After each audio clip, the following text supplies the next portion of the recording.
Your anatomy is a blueprint. You are an architect. Beneath your skin lie the plans for your fastest, strongest, most powerful self. If you can learn the structure of your skeleton, the makeup of your muscle, and the mechanics of movement, you can create your best possible body.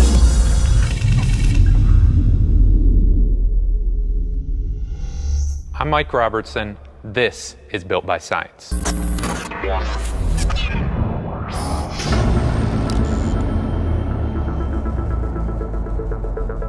When young guys first get in the gym, what's that first muscle group they think of and want to hit? You got it, it's their chest. It's not uncommon to see a young guy get in the gym and hit it 20, 30, 40 sets of bench press in one workout.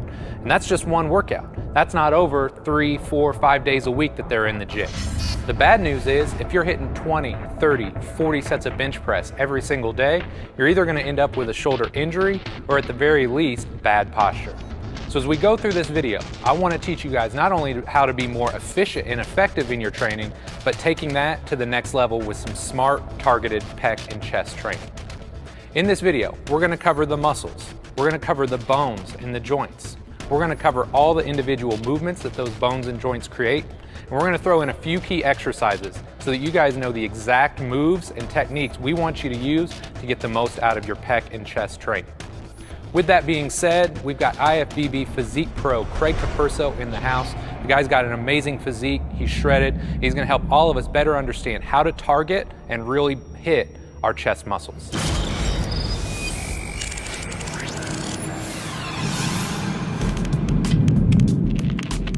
Let's go ahead and jump right into the anatomy. When we're talking about your chest, we're gonna focus on 3 muscle groups here today. The first one, and the one you're probably most interested in, is your pec major, and that's your big chest muscle.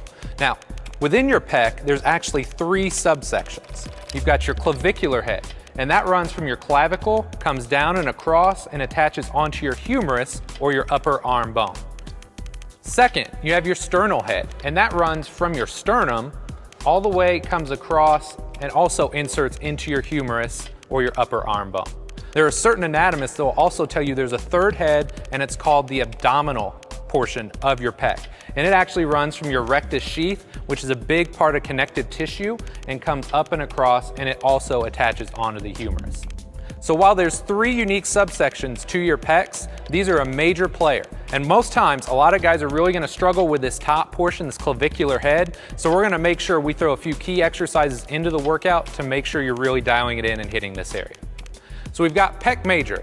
The second muscle group we're gonna focus on is called pec minor.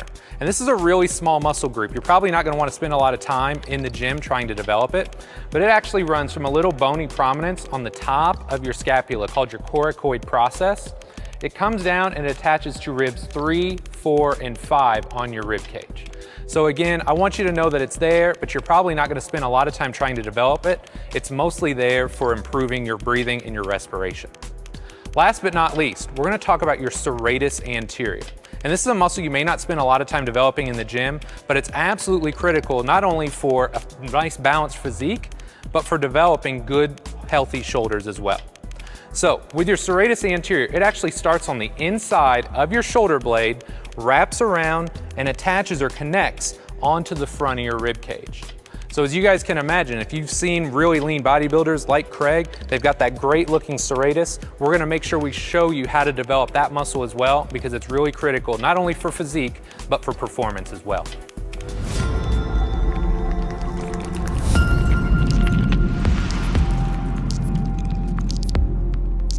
Now that we've covered the muscles, let's take a look at the bones and joints involved in creating movement through your chest. We're gonna start with the back side of Craig's body. So he's gonna turn around here. And if you can imagine, you've got your shoulder blade or your scapula. Now this is really important. When you're setting up on an exercise like a bench press, you wanna pin those shoulder blades down and back. So that's really important. It's gonna give you a stable base to press from. So your scapula is actually really important, especially when you're doing big compound exercises. You got your scapula, and then you have your humerus. And those 2 joints, or those 2 bones, come together to form your glenohumeral joint. This is very important. If you don't have a good setup for your chest pressing exercises, you're leaving your shoulders exposed to injury. Last but not least, I'm gonna have Craig just give me a quarter turn here. You can't talk about chest without talking about the elbow. Now, a lot of people don't think about this, but every time you're doing a pressing exercise, you're going to extend your elbow.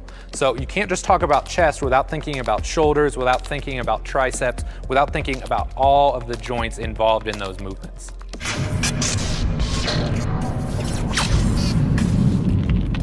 Now that we've covered the muscles, the bones, and joints involved in your chest training, let's start to put all those pieces together to see how it looks in real-world functional movement that you're going to use every day in the gym. We're going to start off by looking at your pecs, and specifically your pec major.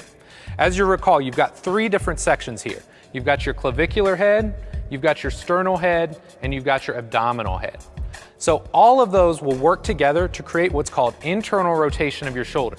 So if Craig's got his hand up here and he turns his arm downwards or forwards, that's called internal rotation. A lot of times people aren't too focused on that.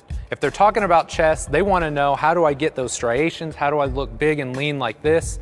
One of the best exercises is a horizontal fly or an incline fly. In that exercise, you're creating what's called horizontal adduction. So you're pulling across your body. And as you guys can imagine, just think about those pec fibers. They start here, and as he pulls across, think about how they're shortening up and getting tight. So all those muscles work together to create what's called horizontal adduction. Now this next piece is important. Go ahead and relax, boss. The next piece is your clavicular head. And when you think about the clavicular head, it comes down and across right here. So it's responsible for shoulder flexion, like you would when you raise your arm up overhead. So if you can imagine, Craig, give us an incline bench. You guys know how you're kind of at an incline, you got your arms raised up overhead. This is why you're gonna hit the top portion of that chest or that clavicular head when you're bench pressing. Now, on the opposite hand, you've got that sternal portion of your pec as well, or that lower portion. You're gonna hit this the most when you're doing like a decline bench or even a pullover. Craig and I were just talking about this yesterday. When you guys really cinch over at the top of a pullover type exercise, that's where you're really hitting that sternal head of your pec.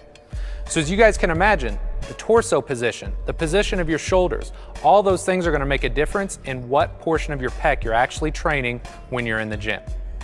So we've covered the pecs. Now one other muscle group I want to focus on is the serratus anterior. So if you can go ahead and give me a profile. You guys will remember, serratus anterior runs from the inside of your shoulder blade and it wraps around onto your rib cage. So this is going to be most noticeable when you're doing something that does what's called protraction of your shoulder. So if Craig really reaches long, not only we see this when somebody's reaching long out like the start of a row, but you also see this as they finish at the top of a push-up. So even though you may not think of a push-up as a great chest exercise, it may not just hit your chest, but also your serratus anterior as well. One final function. When you're talking about serratus, go ahead and reach up overhead for me. Your serratus anterior is one of three muscles that allows your shoulder blade to rotate or create upward rotation. So serratus anterior, your lower traps, and your upper traps work together to create that upward rotation to allow you to get your shoulder overhead safely and effectively.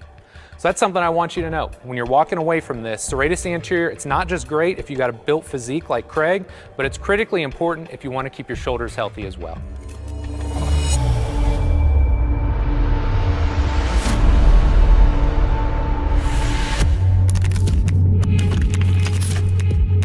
Now that we've covered the muscles, the joints, and the function of your chest, we're gonna put it all together and demonstrate a few key exercises that you guys are gonna wanna use when you get into the gym. Now, one thing I wanna make note of, Craig's a rock star. He's gonna make this look really easy and the weights aren't super heavy. Just because we're not going super heavy on film doesn't mean we don't want you guys to go heavy and push yourselves when you're in the gym. So with that being said, the first exercise we're gonna demonstrate is a dumbbell incline bench press. Few technique points as far as setting up. Make sure your abs are nice and tight. Whenever possible, keep your feet on the ground. If you keep your abs and your legs tight, you're gonna be able to move more weight. From this position, he's locked in and he's just gonna press the dumbbells overhead. Now, one thing I always like to cue my clients to do is to tuck the elbows slightly when they come down. If your elbows are really flared out to the side, it puts a lot more stress and torque on your shoulders. So think about tucking the elbows slightly on the way down, full range of motion, and then finish strong at the top. When you're doing an incline bench, you're really using all three heads of your pecs. You're using the clavicular head, you're using the sternal head, you're using the abdominal head. But when you go on an incline or when you start to flex those shoulders, that's when you're really gonna bring out and attack the clavicular head of your pec. So if you're having problems filling in the top portion of that chest, make sure you get some incline benching or some incline flies into your program. One final point, when you incline bench, if you have any kind of shoulder issue or this causes any discomfort, move to a neutral grip where your hands are facing each other and then try it again. This is gonna give you just a little bit of breathing room for your rotator cuff to move and operate, and chances are it's gonna feel a heck of a lot better.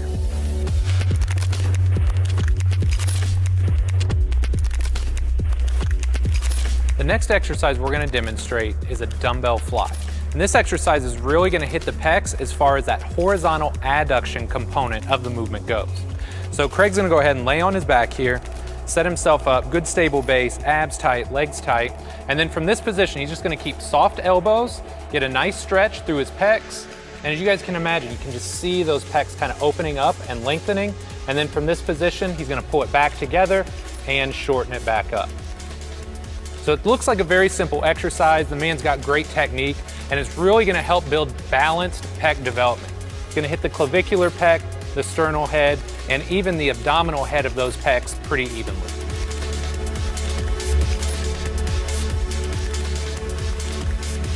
The last exercise we're gonna demonstrate is a push-up. Now I know what you're thinking, you've probably been doing push-ups for years, but I wanna give you guys a few subtle cues and a few subtle tricks that I think are gonna make your push-ups even more effective. So I'm gonna have Craig go ahead and set up here. And when you guys are doing a push-up, the nice thing about this, it's a total body lift. It really connects your upper and lower body. So I want you to make sure your abs are nice and tight. And from this position, Craig's gonna tuck the elbows slightly, lower himself down to the ground. And then the key, if you really wanna hit that serratus, is to finish strong. Exaggerate trying to push your body as far away from the floor as possible at the top.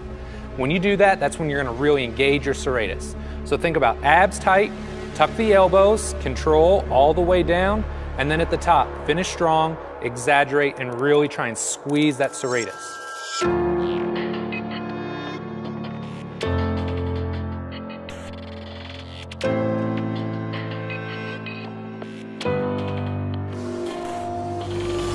After watching this video, you essentially have a PhD in chest muscle building. So you've got no excuse. You can't simply go back and do what you've always done, which is probably mindless sets of flat barbell bench pressing. I get it, it's a great exercise and it's gonna help you build some muscle. But after you watch this video, you should have a really strong understanding of how all the bones, the joints, the muscles work together, about how changing something as simple as your shoulder position is gonna help you target and hit specific areas of your chest. Don't be afraid to mix it up. Use barbells, use dumbbells, press, do flies. The more you guys mix it up and the more you guys understand the actual anatomy and the function behind this stuff, the better your physique is gonna look. Make sure you watch all the videos because we cover every single muscle group in this amount of depth and detail. Let the gym be your lab. Try new things, research new methods, because there's no better way to learn and understand how your body works than to try new things on yourself. With that being said, I'm Mike Robertson. This is Built by Science. Mind, muscle, masterpiece.